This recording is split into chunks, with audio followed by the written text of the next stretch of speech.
Market లో invest చేసి మీ డబ్బులు డబుల్ చేసుకోవాలనుకుంటున్నారా? సుందరరామిరెడ్డి గారి లైవ్ సెమినార్ కి అటెండ్ అవ్వండి.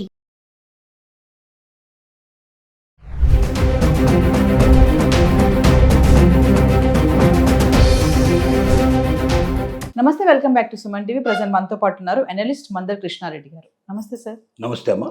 సార్, ఇప్పుడు ట్రంప్ తీసుకున్న ఈ ఏవైతే కొత్త కొత్త నిర్ణయాలు ఉన్నాయో, మరి ఈ నిర్ణయాల యొక్క ఎఫెక్ట్ మన తెలుగు రాష్ట్రాల పైన ఎలా ఉంటాయంటారు? సార్ వివరంగా. ట్రంప్ రాత్రి ఏదైతే అనుకుంటాడు పొద్దునది ఇంప్లిమెంట్ చేసేస్తాడు.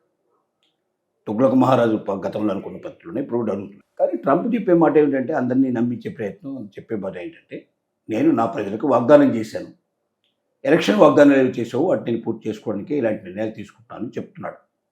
అందులో కొంత నిజం ఉన్నమాట, వాస్తవమే. అట్ ద సేమ్ టైం ఏమవుతుందంటే, ట్రంప్ తీసుకున్న నిర్ణయాల వల్ల ఇతర దేశాలతో అమెరికాకు ఉండే సంబంధాలు తెగిపోతున్నాయి. అమెరికాలో ఉండేటువంటి వారు కూడా ఆనందపడుతున్నారంటే సఫర్ అయ్యే పరిస్థితి ఏర్పడుతుంది. ప్రజెంట్గా మాత్రం సఫరింగ్ పరిస్థితి ఏర్పడుతుంది. సపోజు ట్రంప్ సుంకాలు పెంచాడు. భారతదేశం, చైనా, ఇంకా కొన్ని దేశాల నుంచి వచ్చే వాటిలో 25% నుంచి మొదలు పెడితే 50% దాకా పెంచాడు. ఈ 50% పెంచడం వల్ల మన దేశం నుంచి వెళ్ళే ఉత్పత్తులన్నీ కూడా లోకల్ కొనుక్కునే వాళ్ళు అలవాటు అనిపోయాయి. దీనికి కొన్ని సంవత్సరాల నుంచి, దాదాపుగా 100 సంవత్సరాల నుంచి అనుకోవచ్చు. ఎప్పటి నుంచో మన వాళ్ళు బిజినెస్ చేస్తున్నారు అమెరికాతోటి. ఈ అమెరికాకు వెళుతున్నటువంటి వస్తువులన్నీ కూడా వీలైనంతవరకు అసలు ప్రపంచ దేశాలతో పోలిస్తే చైనా చాలా చీప్గా ఉండేటువంటి వస్తువులు ఇస్తుంది. కానీ క్వాలిటీ అనేది కొంచెం రాజీ పడాల్సిన పరిస్థితి ఏర్పడుతుంది చైనా విషయంలో. కానీ భారతదేశం నుంచి వచ్చేటువంటివి క్వాలిటీ ఉంటుందో కాకుండా ప్రపంచ దేశాలతో పోటీపడి తక్కువ ధరలో మనం ఇవ్వగలుగుతున్నాం. వీటికి అలవాటు పడిపోయినటువంటి ఇప్పుడు అక్కడ ఉన్నటువంటి బయట నుంచి వచ్చి అక్కడ నివసిస్తున్నటువంటి వాళ్ళు కానీ, మన ఆంధ్రప్రదేశ్ నుంచి వెళ్ళిన వాళ్ళు కానీ లక్షలాది మంది అక్కడ ఉండటం వల్ల వీరంతా పర్చేజ్ చేసుకుంటున్నారు. అంటే నిత్య జీవితంలో ఒక భాగం అయిపోయింది ఇండియా నుంచి వచ్చే వస్తువులకి. ఇప్పుడు ఆ వస్తువులన్నీ కూడా కాస్ట్లీ అయిపోయేసరికల్లా పర్చేజ్ చేసే పరిస్థితి అక్కడ లేదు. అందువల్ల ఏం చేస్తారు, దాన్ని వదిలిపెట్టి కొత్తవి కొనుక్కోవాల్సిన పరిస్థితి ఏర్పడుతుంది. ఆ కొత్తవి కొన్నప్పుడు ఏంటంటే అది ఆ క్వాలిటీ అట్లాంటివన్నీ అలవాటు పడడానికి చాలా టైం పడుతుంది. ఆరోగ్య విషయంలో కూడా దెబ్బలు తినే అవకాశాలు ఉన్నాయి. అది అమెరికాలో ఉన్న పరిస్థితి. మనం ఆంధ్రదేశంలో ఒకసారి మనం ఆలోచించుకుంటే, భారతదేశంలో ఉన్నటువంటి పరిస్థితుల కన్నా ఆంధ్రదేశంలో ఉండే పరిస్థితులు కొన్ని భిన్నంగా ఉండేటువంటి పరిస్థితులు కూడా ఉన్నాయి. ముఖ్యంగా ఎడ్యుకేషన్ విషయం తీసుకున్నాం. అత్యధికమైన స్టూడెంట్స్ని పంపించేది మన ఆంధ్రప్రదేశ్. భారతదేశంలో ఉండేట్లే అత్యధికం మన వాళ్ళు పంపిస్తారు. ఇక్కడి నుంచి వెళుతున్న వాళ్ళు అటు తెలంగాణ కూడా ఇప్పుడు పోటీ పడింది. ఒకప్పుడు ఆంధ్రప్రదేశ్ నుంచి మాత్రమే ఎక్కువ మంది వెళ్ళేవారు, ఇప్పుడు తెలంగాణ నుంచి కూడా వెళ్తున్నారు. అంటే ఆంధ్ర తెలంగాణ తెలుగు వాళ్ళ మీద తెలుగు వాళ్ళు దాదాపుగా మ్యాక్సిమంగా పంపిస్తున్నారు. ఇప్పుడు పంపించేటువంటి స్టూడెంట్స్కి ఏమవుతుందంటే వీసాల ప్రాబ్లం రావడం వల్ల, రెండు అక్కడికి వెళ్ళిన వాళ్ళు చాలామంది గతంలో ఎలా ఉండేది సిచ్యువేషను, వాళ్ళు ఒక్కసారి సపో చేసేసి వాళ్ళని పంపించేస్తే వాళ్ళు అక్కడ వెళ్ళి ఏదో ఒక ఉద్యోగం చేసుకొని, పార్ట్ టైం ఉద్యోగాలు చేసుకొని ఆ వచ్చే డబ్బుతోటి వాళ్ళ ఫీజులు వాళ్ళు పే చేసుకునే పరిస్థితి వాళ్ళు ఉండే పరిస్థితి. అంటే ఇక ఇండియన్ మనం కుటుంబాల మీద ఆధారపడాల్సిన పరిస్థితి లేకుండా ఆ రకంగా ఉండేది. కాబట్టి ప్రతి రైతు, ప్రతి వ్యక్తులు, మధ్యతరగతి వాళ్ళు కూడా ఎక్కువ భాగం ఏం చేశారంటే ఏదో రకంగా అప్పు తీసుకొచ్చి తన దగ్గర ఉన్న ఆస్తో గీస్తో పెట్టేసేసి బ్యాంకుల నుంచి అప్పు తీసుకొచ్చి, లేదా బయట దొరికినట్టు అప్పు తీసుకొచ్చి అది పిల్లాడి పంపించేవాడు. మా వాడు అమెరికాలో చదువుతున్నాడు, మా అమ్మాయి అమెరికాలో చదువుతున్నది ఒక పెద్ద గర్వంగా చెప్పుకోవాలంటే విషయం ఒక రకంగా చెప్పాలంటే.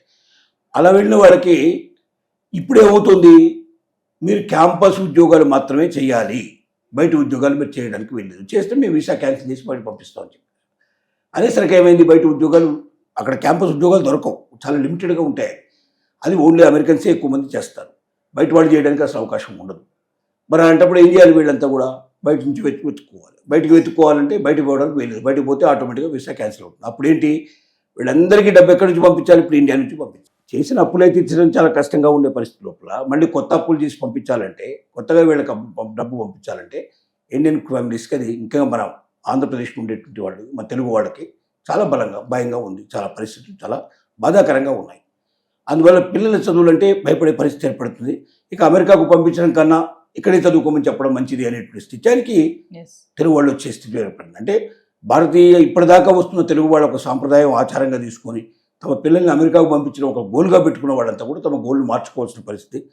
ఆల్రెడీ అప్పు తీసుకొచ్చిన వాళ్ళు కూడా పిల్లలు వెనకొస్తుంటే అప్పలాగే వెళ్ళిపోయింది, పిల్లాడు అక్కడ బాగుపడి రాలేదు.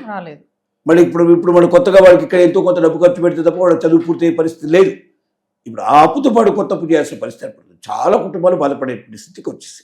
అంటే ట్రంప్ నిర్ణయాలు ఆంధ్రప్రదేశ్ మీద విపరీతంగా పడ్డాయి, ముఖ్యంగా రైతుల మీద విపరీతంగా పడింది. Yes. రైతులు ఏంటి, ఇక్కడ ఆక్వా రైతు వాళ్ళు రెగ్యులర్గా సేల్ చేసేటువంటి ఫ్రాంచైజీలు ఉన్నాయో, రొయ్యలు కానీ లేదా స్టీ ఫ్రూట్స్ అమ్మాయి అట్లాంటివి ఎక్కువగా అక్కడ అమ్ముడుపోయాయి. డిమాండ్ చాలా ఎక్కువ ఉండేది. దానివల్లనే మామూలు పంట పొలాలను కూడా చాలామంది రొయ్యల చెరువుల కింద మార్చేసేసుకొని రొయ్యలు పండించేసి పంపించేవాడు.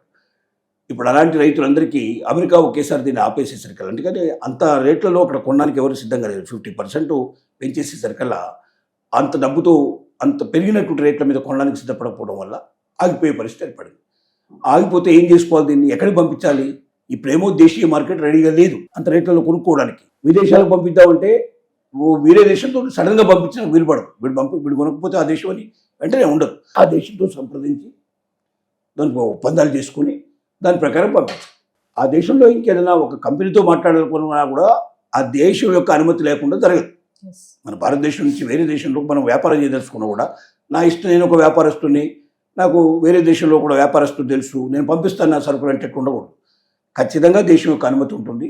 ఇక్కడ ఉన్నటువంటి డిపార్ట్మెంట్స్కి అన్నిటికీ వాటి కోసం అనుమతి అప్లై చేసుకోవాలి, సర్టిఫికేట్స్ అన్ని తీసుకోవాలి, దాని ప్రకారంగా క్లారిటీ తీసుకొని అప్పుడు పంపించుకోవాలి. అంటే టైం పడుతుంది. అప్పటిదాకా ఏం చేయాలి, రోజు వచ్చేటువంటి మరి వస్తాయి కదా, ఈ ప్రోడక్ట్స్ అని వస్తాయి కదా, ఈ ప్రోడక్ట్స్ నమ్మకపోతే లాభం లేదు కదా. ఎంత నష్టపోతారంటే దాదాపుగా వాడు కనీసం పెట్టిన పెట్టుబడి కూడా వెనక్కరాని పరిస్థితి, దాంట్లో కూడా సగాన్ని నష్టపోయేటువంటి పరిస్థితులు ఏర్పడుతున్నాయి. అంత ఘోరమైన పరిస్థితి ఏర్పడింది. అలాగే బట్టల పరిశ్రమలో లక్షల మంది పనిచేస్తున్నారు. చాలామంది విదేశాలకు పంపడానికి వీలయ్యేటువంటి బట్టలని తయారు చేసే ప్రయత్నం చేస్తున్నారు. ఎందుకంటే ఎక్స్పోర్ట్ గార్మెంట్స్ మీద వచ్చేంత ప్రాఫిట్ ఇండియన్ గార్మెంట్స్ మీద రాదు. ఇక్కడ కొనుక్కునే వాళ్ళకి కొనేటువంటి శక్తి సామర్థ్యాలు తక్కువ ఉంటాయి కాబట్టి ఇక్కడ కొనేది చాలా తక్కువ, ఎక్కువ విదేశాలకు వెళుతుంటాయి. అలాంటి పరిశ్రమ భారతదేశంలో చాలా ఎక్కువ వేళ్ళు కోల్పోయింది. ట్రెడిషనల్గా ఎన్నో సంవత్సరాల నుంచి దీంట్లో పనిచేస్తున్న వాళ్ళు ఉన్నారు. వాళ్ళ ద్వారా తయారు చేసినటువంటి గార్మెంట్స్ని మనం పంపిస్తున్నాం. అమెరికాలో ఎక్కువ కొంటున్నారు. ఇప్పుడు ఏమైంది, అక్కడ గార్మెంట్స్ అన్నిటికీ ఇప్పుడు ఈ సుంకాలు పెరగడం వల్ల రేటు పెరిగిపోయి అది కొనడానికి సిద్ధపడ్డాయి. ప్రొడక్ట్స్ అన్నీ ఆగిపోతున్నాయి. ఆ ప్రొడక్ట్స్ ఆగిపోవడం వల్ల జీతాలు ఇవ్వడం కూడా చాలా కష్టంగా ఉండే పరిస్థితి ఆ కంపెనీలోకి వచ్చేసింది. ఒకేసారి దేశీయ మార్కెట్లో అమ్ముకుందామంటే ఆ రేట్లలో ఇక్కడ కొనడానికి సిద్ధపడే పరిస్థితులు ఉండవు కాబట్టి చాలా ఇబ్బంది పడుతుంది. ఇలాంటి పరిస్థితుల్లో మన తెలుగు వాళ్ళకి చాలామంది రైతులు నష్టపోతున్నారు, వ్యాపారస్తులు నష్టపోతున్నారు, విద్యార్థులు నష్టపోతున్నారు. టోటల్ ఎకానమీ మీద కూడా దెబ్బపడుతుంది. ఇప్పుడు అమెరికా నుంచి వచ్చేటువంటి డబ్బు చాలా పెద్ద మొత్తంలో వస్తుంది ఇండియాకి.